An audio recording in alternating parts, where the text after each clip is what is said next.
और ओवरऑल कितने अभी तक के आपने, मतलब ओवरऑल तो पता है मुझे 83 लाख है, लेकिन इससे नहीं है मतलब। अच्छा, और किसी भर्ती का भी है इसमें? चलिए क्वेश्चन ये है। और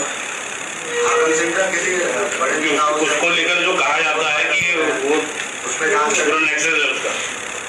ठीक है। आप स्टार्टिंग से इतने तारीख से मुकदमा दर्ज हुए तक आए,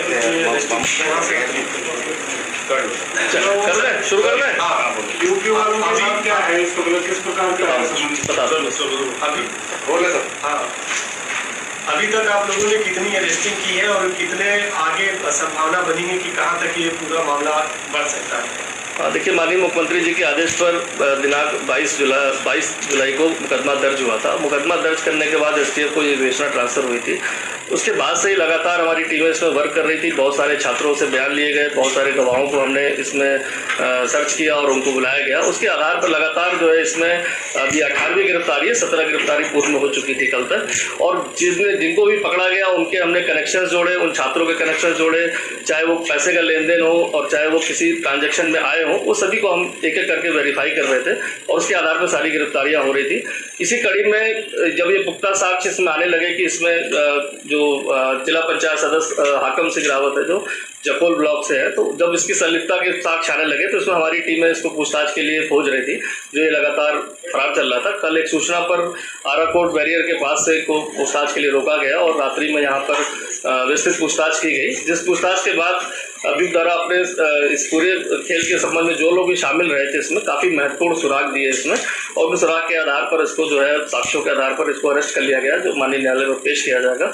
साथ ही साथ जो जानकारी मिली है उसमें जैसे कल जो टीचर की गिरफ्तारी हुई थी उसके आधार पर भी हमें काफ़ी साक्ष्य मिले थे कि रायपुर के एक मकान में भी जो उनका खुद का आवास था, वहाँ पर 20 से 22 छात्रों को करीब बैठाकर परीक्षा से पहले जो है प्रश्न पत्र लीक किया गया था। साथ ही साथ 2 गाड़ियों से परीक्षा से पहले जो है यहाँ पर एक होटल में रुके थे और होटल में रुकने के बाद 2 गाड़ियों में, एक ऑल्टो और एक स्कॉर्पियो में भी छात्रों को ले जाया गया था। धामपुर के एक मकान में ले जाया गया था, जिस मकान को भी हमने चिन्हित कर लिया है। वो मकान भी यूपी में एक निवासी है, उनका है। उस संबंध में भी टीम भेजी गई पूछताछ के लिए। साथ ही साथ वहाँ पर भी करीब 25 से 30 छात्रों का होना की पुष्टि हो पाई है कि वहाँ पर थे मौजूद, और जिनको अलग अलग कमरों में जो है प्रश्न पत्र के संबंध में समझाया गया और विभिन्न स्थानों पर फिर एग्जाम के पहले उनके सेंटर तक छोड़ने की प्रक्रिया चली।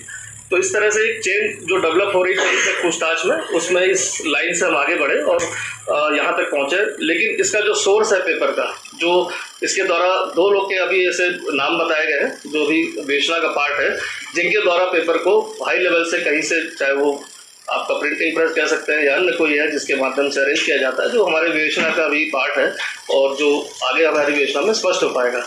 साथ ही साथ इसके द्वारा जो पैसे लिए जाते थे उसमें काफ़ी सारा शेयर जो है छात्रों से जो परीक्षा से पहले एडवांस में लिया जाता था, बाकी परीक्षा के क्वालिफाई करने के बाद उसका पेमेंट होता था, जो 12 से 15 लाख के करीब तय था। लेकिन अभी बहुत सारे पेमेंट नहीं आए थे, क्योंकि परीक्षा में जब धांधली की शिकायत होने लगी तो बहुत सारे छात्रों के पेमेंट नहीं आए। तो इसमें इस कारण से विभिन्न स्तरों पर जो भी जानकारी मिली वो ये पता चला है।